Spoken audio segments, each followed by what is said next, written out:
En moyenne, les êtres humains passent environ un tiers de leur vie à dormir. Ce processus de repos mental et physique est sans aucun doute un élément essentiel du développement humain et du bien-être optimal tout au long de la vie. La qualité du sommeil a des effets immédiats et durables sur la santé physique et mentale. La mauvaise qualité du sommeil est fortement corrélée à l'aggravation des symptômes non seulement de l'humeur et de la santé mentale, notamment la dépression et l'anxiété, mais aussi des interactions sociales et de l'immunité physique. Une bonne qualité de sommeil, obtenue par une bonne hygiène du sommeil, optimise la régulation et le comportement émotionnel, atténue les symptômes de la dépression et de l'anxiété, facilite l'apprentissage, préserve la mémoire à court et à long terme et conduit à un meilleur bien-être général et à une meilleure qualité de vie. Qu'il s'agisse d'un travailleur de nuit, d'un jeune professionnel, d'un étudiant, d'un nouveau parent ou d'un retraité, il peut être difficile de trouver un sommeil optimal. Vous trouverez ci-dessous quelques conseils d'hygiène du sommeil qui peuvent vous aider à obtenir la qualité de sommeil dont vous avez besoin. Conseils essentiels d'hygiène du sommeil que vous pouvez essayer d'inclure dans votre vie.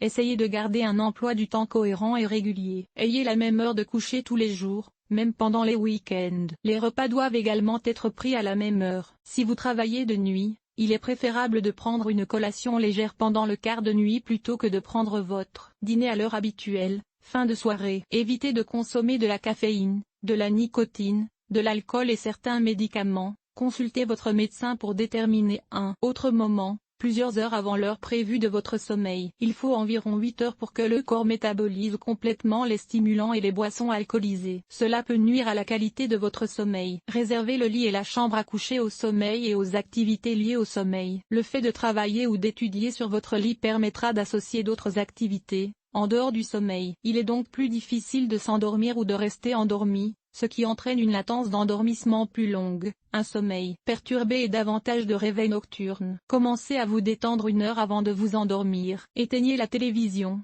l'ordinateur portable, les informations, mettez votre téléphone en mode vibreur ou silencieux et évitez toute situation susceptible de vous stimuler, y compris les appels téléphoniques non urgents qui pourraient vous faire réfléchir au lit. Maintenez vos limites. Évitez les exercices intenses plusieurs heures avant de dormir. C'est peut-être physiquement fatigant, mais cela augmentera la température centrale de votre corps, ce qui est peu propice à une bonne nuit de sommeil. La température optimale pour s'endormir et dormir est de 18 à, si possible, réglez votre thermostat environnement à une température comprise dans cette zone. Notez que si vous faites des activités fatigantes avant de vous coucher, vous devrez peut-être ajuster la température de votre environnement. Les siestes peuvent être très bénéfiques, surtout pour les travailleurs de nuit. Au lieu de dormir 8 heures d'affilée pendant la journée pour compenser le déficit de sommeil, essayez de faire une sieste de 90 minutes après et quelques heures avant un quart de nuit. Pour les personnes qui ne travaillent pas par roulement, par exemple, les nouveaux parents, les étudiants,